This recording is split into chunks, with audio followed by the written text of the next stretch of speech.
There are moments in life that arrive so quietly you almost miss them, and then there are moments so unexpected they divide your life into everything before and everything after.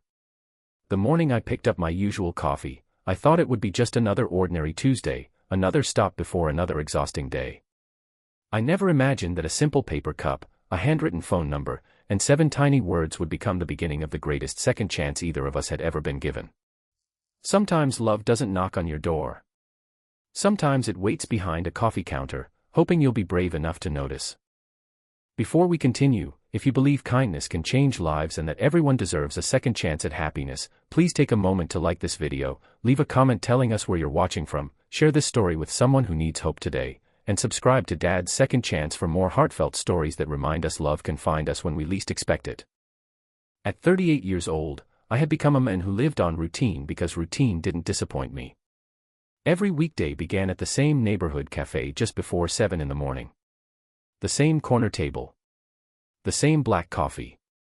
The same quiet nod to the young barista behind the counter. My marriage had ended 3 years earlier after years of growing apart, and although there had been no dramatic betrayal, the silence left behind felt heavier than anger ever could have. I had convinced myself that romance belonged to another chapter of my life, one that had already been written and closed forever. Work filled my days, television filled my evenings, and sleep became nothing more than a pause before doing it all again. The cafe became the only place where the world felt warm. The smell of fresh coffee beans, soft music, and familiar faces gave me something I hadn't realized I desperately needed, a feeling that I still belonged somewhere. The barista, whose name tag read Emma, always greeted every customer with genuine kindness. She wasn't loud or overly cheerful.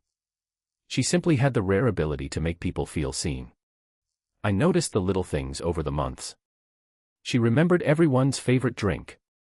She quietly gave free pastries to elderly customers. She slipped coloring pages to children waiting for their parents. Her kindness never looked forced. It looked like breathing.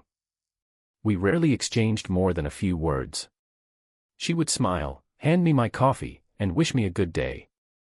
I never expected anything beyond that. The age difference, my emotional baggage, and my own fear convinced me that life had already passed the point where surprises happened. Then one rainy morning everything changed. She handed me my usual coffee without making eye contact. Her cheeks turned pink, and for the first time since I had known her, she looked nervous. I smiled politely, thanked her, and walked back toward my car. It wasn't until I stopped at a traffic light that I noticed writing beneath the cardboard sleeve. At first I thought it was my name, but as I pulled the cup closer, my heart nearly stopped. A phone number. Underneath it were the words, "I get off at 8. Call me." For several seconds I simply stared at the cup while cars honked behind me. My first thought was that she had made a mistake. Maybe the cup belonged to another customer. Maybe someone else was supposed to receive it. My hands shook all the way to work. The entire day became impossible to focus on. Every few minutes I looked at the cup sitting on my desk. Friends at work noticed I was distracted, but I couldn't explain why. Part of me wanted to call immediately. Another part kept listing every possible reason why I shouldn't. What if it was embarrassing? What if I misunderstood everything? What if she regretted writing it? 8 o'clock came and went. I didn't call. Instead, I drove home carrying regret heavier than my briefcase. The next morning I almost skipped the cafe entirely. Embarrassment convinced me she would think I had ignored her. Yet habit eventually won, and I parked outside as usual. My stomach twisted as I stepped inside. Emma looked up. For a split second disappointment crossed her face before she quickly smiled anyway. That expression hurt more than I expected. Gathering every ounce of courage I had left, I quietly apologized and admitted I had been afraid to call because I couldn't believe someone like her would actually want to hear from someone like me. Relief flooded her face so quickly it almost made me laugh. She confessed that writing the number had taken her 3 weeks of courage. She had noticed I always looked lonely. She wasn't looking for a fairy tale. She simply wondered if I wanted company after work sometime. That evening, instead of making excuses, I called. Our first conversation lasted nearly 3 hours. What surprised me wasn't how much we had in common but how comfortable silence felt between us.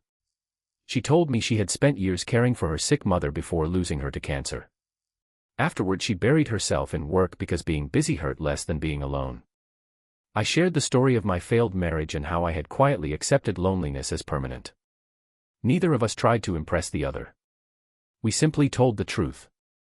Over the following weeks, our coffee dates turned into evening walks, bookstore visits, cheap diners, and long conversations beneath quiet city lights. She laughed easily but carried invisible scars. I smiled more often but still struggled to believe happiness could last. Every step forward felt wonderful, yet both of us feared that opening our hearts again might only lead to another heartbreak. The real test came several months later. My ex-wife unexpectedly reached out after learning I had started seeing someone. Old emotions resurfaced. Confusion, guilt, and memories I thought were long buried suddenly filled my mind. Emma never demanded answers or issued ultimatums. She simply gave me space while quietly reminding me that healing didn't require pretending the past never happened. That patience changed everything. For the first time, I realized love wasn't about dramatic declarations. It was about someone choosing understanding instead of pressure. I eventually met my ex for coffee, not to rebuild what had been lost but to finally let it go with peace. We wished each other well, accepted that our story had ended long ago, and walked away without resentment. Closing that chapter allowed me to fully open the next one. Months became a year. Emma eventually left the cafe to pursue the dream she had quietly hidden for years. She opened a tiny neighborhood bakery where every customer was greeted the same way she had once greeted me, with warmth that made strangers feel like family. I spent countless weekends helping paint walls, assemble furniture, and deliver pastries before sunrise. Watching her believe in herself inspired me to chase dreams I had abandoned long before. I left the corporate job that had drained my spirit and started the woodworking business I had postponed for nearly 15 years. Neither of us rescued the other. Instead, we reminded each other that broken people are still capable of building beautiful lives. One quiet evening, nearly 2 years after finding that handwritten number on a coffee cup, we returned to the same cafe where everything began. The young employee working behind the counter had Northwest idea what that place meant to us. We ordered the same drinks we always had, sat by the window where rain softly tapped against the glass, and smiled at the memory of two lonely people who almost let fear steal their future. I reached into my pocket and placed a small velvet box beside her coffee. There was no audience. No music. No grand performance. Just gratitude. She smiled through tears before I even opened the box because somehow she already knew.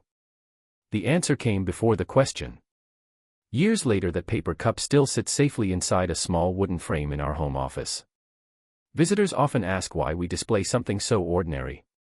They expect an expensive painting or a family heirloom. Instead, they find a faded coffee cup with a phone number barely visible anymore. To everyone else, it's just paper. To us, it's proof that courage doesn't have to be loud. Sometimes courage looks like writing your number on a coffee cup. Sometimes courage looks like finally making the call. And sometimes the greatest love stories begin because one lonely person decides to believe they are worthy of being loved again. If this story touched your heart, please like this video, leave a comment, share it with someone who may have given up on love, and subscribe to Dad's Second Chance. Your support helps these stories reach people who need hope the most. Special request, before you leave, comment with the words, "Second chances still exist, red heart," if you believe one small act of courage can completely change someone's life. Life rarely announces its miracles.